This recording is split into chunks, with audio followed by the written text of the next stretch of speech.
Pemirsa, Wakil Ketua DPR RI Sufmi Dasko Ahmad mendatangi Bursa Efek Indonesia setelah laju indeks harga saham gabungan atau IHSG mengalami penurunan hingga 6%. Turunnya IHSG hingga menyentuh 6% pada penutupan perdagangan sesi pertama Senin menyebabkan Bursa Efek Indonesia langsung melakukan penghentian perdagangan sementara setelah penurunan menyentuh 5%.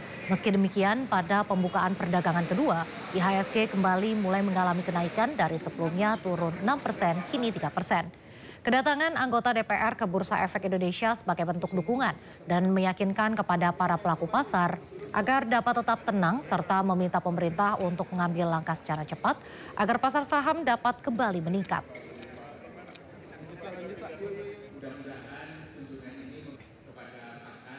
Rekan-rekan media sekalian, jadi menyikapi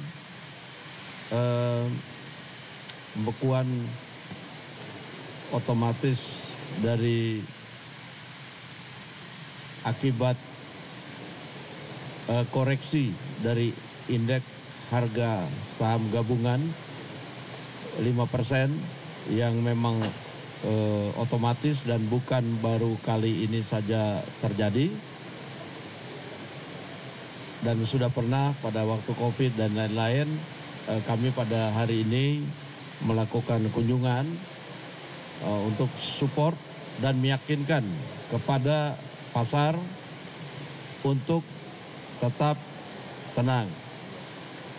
Bahwa kemudian kami akan mendukung pemerintah untuk hadir dan mengambil langkah-langkah yang dianggap perlu dalam tempo yang cepat-cepatnya untuk mengembalikan pasar supaya stabil. Pemerintah merespon koreksi dalam IHSG dengan memastikan pengelolaan APBN dilakukan secara kredibel guna mendukung kepercayaan investor. Menteri Keuangan juga memastikan jalannya APBN transparan hingga dapat mendorong transparansi yang kuat dari emiten BUMN maupun swasta. Indeks harga saham gabungan atau IHSG sempat anjlok hingga 6% pada sesi pertama hari Selasa 18 Maret 2025. Merespons negatifnya pasar saham domestik, Menteri Keuangan Sri Mulyani menjelaskan bahwa saat ini fundamental ekonomi domestik masih stabil. Menteri Keuangan memastikan kepercayaan investor surat berharga negara dapat terjaga sekalipun IHSG sempat goyah. Selain itu, Sri Mulyani menyebut saat ini penerimaan pajak terus membaik, di mana penerimaan bruto APBN tumbuh 6,6% pada Maret 2025. Selain menjelaskan masih kuatnya fundamental ekonomi dalam negeri, Menteri Keuangan Sri Mulyani juga memastikan pengelolaan APBN dilakukan secara kredibel dan transparan.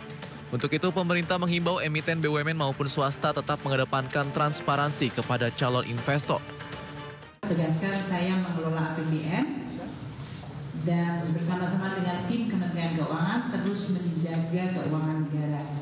Kami ada di sini, kami bertanggung jawab, kami terus menjaga keuangan negara sebagai instrumen yang sungguh luar biasa penting bagi pencapaian tujuan-tujuan pembangunan yang sudah disampaikan oleh Presiden Prabowo dan juga di dalam menjaga kepercayaan masyarakat. Itu tanggung jawab dan tugas kami.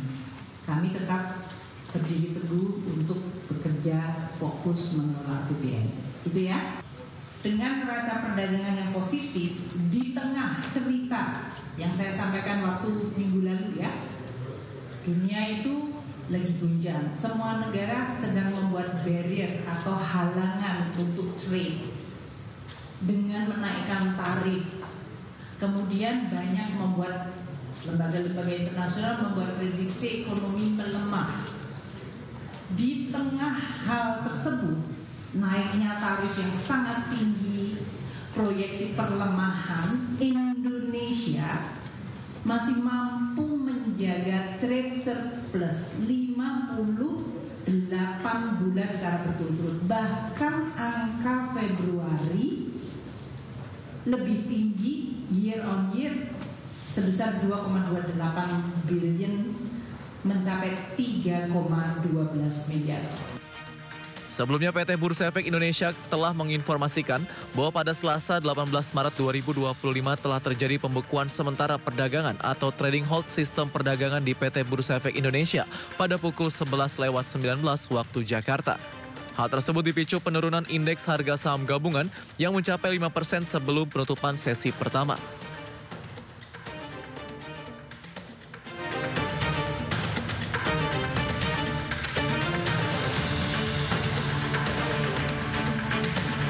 Pemirsa, permintaan kebutuhan uang tunai di masyarakat saat momen Ramadan dan Idul Fitri biasanya selalu meningkat. Namun demikian, jumlah uang layak edar yang disiapkan Bank Indonesia kali ini justru menurun dibandingkan tahun 2024. Momen bulan suci Ramadan dan Hari Raya Idul Fitri biasanya selalu menjadi salah satu pendorong aktivitas ekonomi masyarakat dan dunia usaha secara nasional. Sebab sudah menjadi tradisi saat Ramadan dan Idul Fitri, masyarakat akan mengeluarkan uang lebih banyak dibandingkan hari biasa, baik untuk memenuhi kebutuhan pangan, pakaian, hingga wisata. Dan untuk memenuhi kebutuhan penukaran uang rupiah pada momen Ramadan dan Idul Fitri tahun ini, Bank Indonesia telah menyiapkan uang layak edar sebesar 180,9 triliun rupiah.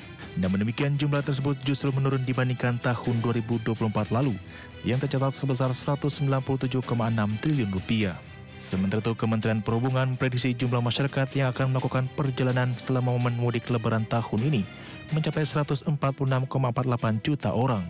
Jumlah pemudik tahun ini juga tercatat mengalami penurunan sekitar 24% dibandingkan tahun lalu, yang mencapai 193,6 juta orang. Di sisi lain, dari jumlah ratusan juta jiwa tersebut, Kemenhub juga memprediksi akan ada 33,71 juta orang atau 23% dari pemudik yang akan menggunakan mobil pribadi.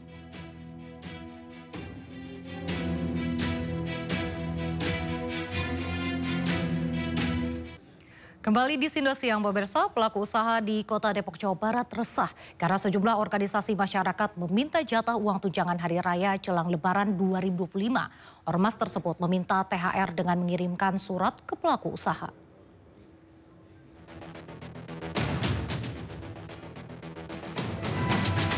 Bagi seluruh aparatur pemerintah di Provinsi Jawa Barat, dari mulai gubernur sampai RT RW, kalau kata RT RW bukan pemerintah ASN, tetapi struktur yang ada dilarang meminta dan memberi tunjangan hari raya pada siapapun dan dalih apapun.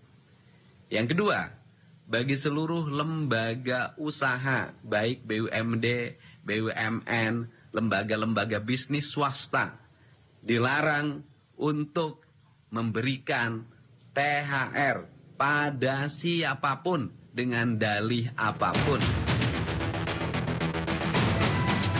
Salah satu pelaku usaha di kawasan Sawangan menerima 3 surat berupa isi permohonan partisipasi mendukung kegiatan dan meminta dana keamanan jelang Lebaran dari 3 ormas berbeda. Terkait hal itu, Wakil Wali Kota Depok menyatakan perusahaan tidak wajib memberi THR kepada siapapun di luar karyawannya, terlebih jika ada unsur paksaan. Sehingga kami memastikan bahwa pengusaha fokus, juga pastikan fokus kepada THR semua karyawannya. Itu dulu, satu. Yang kedua, apabila mau memberikan bantuan atau apa kepada pihaknya, silakan aja, tapi tidak boleh ada unsur paksaan. Sementara itu, belum ada masyarakat yang melapor langsung ke polisi terkait permintaan tunjangan hari raya dari ormas. Jika memang ada laporan, polisi akan melakukan penyelidikan serta membentuk tim untuk menindaklanjuti keluhan para pelaku usaha. Jadi untuk kegiatan itu kan sudah ada jelas semua dari Mabes Polri, namun demikian tetap kita menunggu respon dari masyarakat. Di samping kita juga melakukan tim untuk melakukan penyelidikan. Artinya kalau memang unsur terpenuhi dalam hal ini mungkin pemerasan dan sebagainya, kita proses sesuai dengan hukumnya. Tapi belum ada laporan langsung ke polisi? Sementara belum. Terkait ormas minta THR Lebaran, para pelaku usaha diharapkan segera lapor pihak kepolisian. Jika ditemukan dan terbukti adanya unsur pemerasan, maka pelaku akan diproses sesuai hukum yang berlaku. Tim Liputan iNews melaporkan. Sebelumnya viral di media sosial, pengurus RW di Jakarta Barat meminta THR 1 juta rupiah ke setiap pengusaha lahan parkir. Usai viral, pengurus RW meminta maaf dan menarik surat edaran permintaan THR. Surat edaran yang diduga dikeluarkan oleh pengurus salah satu RW di Jembatan 5 Jakarta Barat viral di media sosial. Surat berisi permintaan uang tunjangan Hari Raya Lebaran sebesar Rp1 juta ke para pengusaha yang menggunakan lahan parkir. Wakil Gubernur Jakarta Rano Karno menanggapi kasus ini. Menurutnya, memungut THR tidak boleh dilakukan. Ia meminta seluruh pengurus RT dan RW di Jakarta tidak meminta THR atau pungli kepada warga. Cuman begini, kita mesti paham, maaf nih, RT, RW saya juga mengeluarkan edaran. Untuk apa? Misalnya untuk lebaran satpam. Itu sih normal gitu, tapi juga ada ketentuan, jangan gila-gilaan, nggak boleh itu. Kayak petugas sampah, tukang sapu, di komplek-komplek pasti begitu. Pasti dikolek dari yang. Usai viral, pengurus RW yang meminta THR meminta maaf dan menarik surat edaran. Tim Liputan iNews melaporkan.